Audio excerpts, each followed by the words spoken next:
ಸ್ನೇಹಿತರೆ, ನಟಿ ಮಂಜುಳಾ ಅವರು ಕರುಣಾನಿಧಿಯವರ ಅಂದರೆ ಕರುಣಾನಿಧಿ ಇದ್ದಾರಲ್ವ, ತಮಿಳುನಾಡಿನ ಕರುಣಾನಿಧಿಯವರ ಸ್ವಂತ ಅಕ್ಕನ ಮಗ ಅಮೃತಮ್ ಅವ್ರನ್ನ ಮದುವೆಯಾಗಿದ್ದರು. ಅದಾದಮೇಲೆ ಅವರಿಬ್ಬರ ನಡುವೆ ಭಿನ್ನಾಭಿಪ್ರಾಯಗಳು ಶುರುವಾದವು.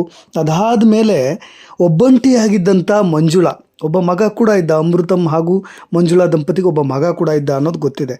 ಅದಾದಮೇಲೆ ಒಬ್ಬಂಟಿಯಾಗಿದ್ದಂಥ ನಟಿ ಮಂಜುಳಾ ಅವರು ಚಾಮರಾಜನಗರದ ಹುಡುಗನೊಬ್ಬನನ್ನು ಪ್ರೀತಿಸ್ತಾ ಇದ್ರಂತೆ.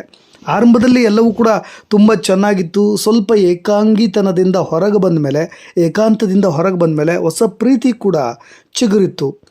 ಪ್ರೀತಿಸಿ ಮದುವೆ ಆಗಬೇಕು ಅಂತ ಅಂದ್ಕೊಂಡಿದ್ರು. ಆತನ ಜೊತೆಯಲ್ಲಿ ಓಡಾಡ್ತಲೂ ಇದ್ದಂಥ ಇದೇ ನಟಿ ಮಂಜುಳಾ ಅವರು ಮದುವೆ ಆಗಲಿಕ್ಕೆ ಆತ ನಿರಾಕರಿಸಿದ ಮೇಲೆ ಸ್ವಲ್ಪ ಮಾನಸಿಕವಾಗಿ ಖಿನ್ನತೆಗೆ ಒಳಗಾಗ್ತಾರೆ.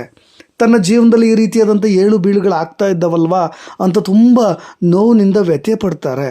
ಅದಾದಮೇಲೆ ಈ ಎಲ್ಲ ಕಾರಣಗಳಿಂದ ಬೇಸತ್ತ ಕಾರಣಕ್ಕೆ ಅವ್ರ ಮನೆಯಲ್ಲಿ ಅವರೇ ಬೇಕಂತಲೇ ಗ್ಯಾಸ್ ಸ್ಟವ್ನ ಹಚ್ಚಿಕೊಂಡು ತಮಗೆ ತಾವೇ ತಮ್ಮ ಪ್ರಾಣವನ್ನು ಕಳೆದುಕೊಂಡ್ರು ಅನ್ನೋ ಒಂದಿಷ್ಟು ನಿಗೂಢತೆ, ಆರೋಪಗಳು, ಶಂಕೆ, ಅನುಮಾನಗಳು ಈಗಲೂ ಕೂಡ ಜೀವಂತವಾಗಿವೆ.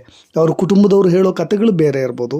ಅದಾದಮೇಲೆ ಸುಟ್ಟ ಗಾಯಗಳೊಂದಿಗೆ ಅವ್ರು ಹಾಸ್ಪಿಟ್ಲಲ್ಲಿ ಅಡ್ಮಿಟ್ ಆಗಿದ್ದು 1 ವಾರಗಳ ನಂತರ, ಅದಕ್ಕೆ ಯಾವುದು ಕೂಡ ಸಾಕ್ಷಿ ಇಲ್ಲ ಅವ್ರು ಯಾಕೆ ನಳಿ ಪ್ರಾಣ ಬಿಟ್ಟರು ಅಂತ. ಬಟ್ ಆದರೆ 1 ವಾರಗಳ ನಂತರ ಅವರು ಉಸಿರನ್ನು ಕೂಡ ಚೆಲ್ತಾರೆ ಇದೇ ಅಗ್ನಿ ಅವಘಡದಿಂದ.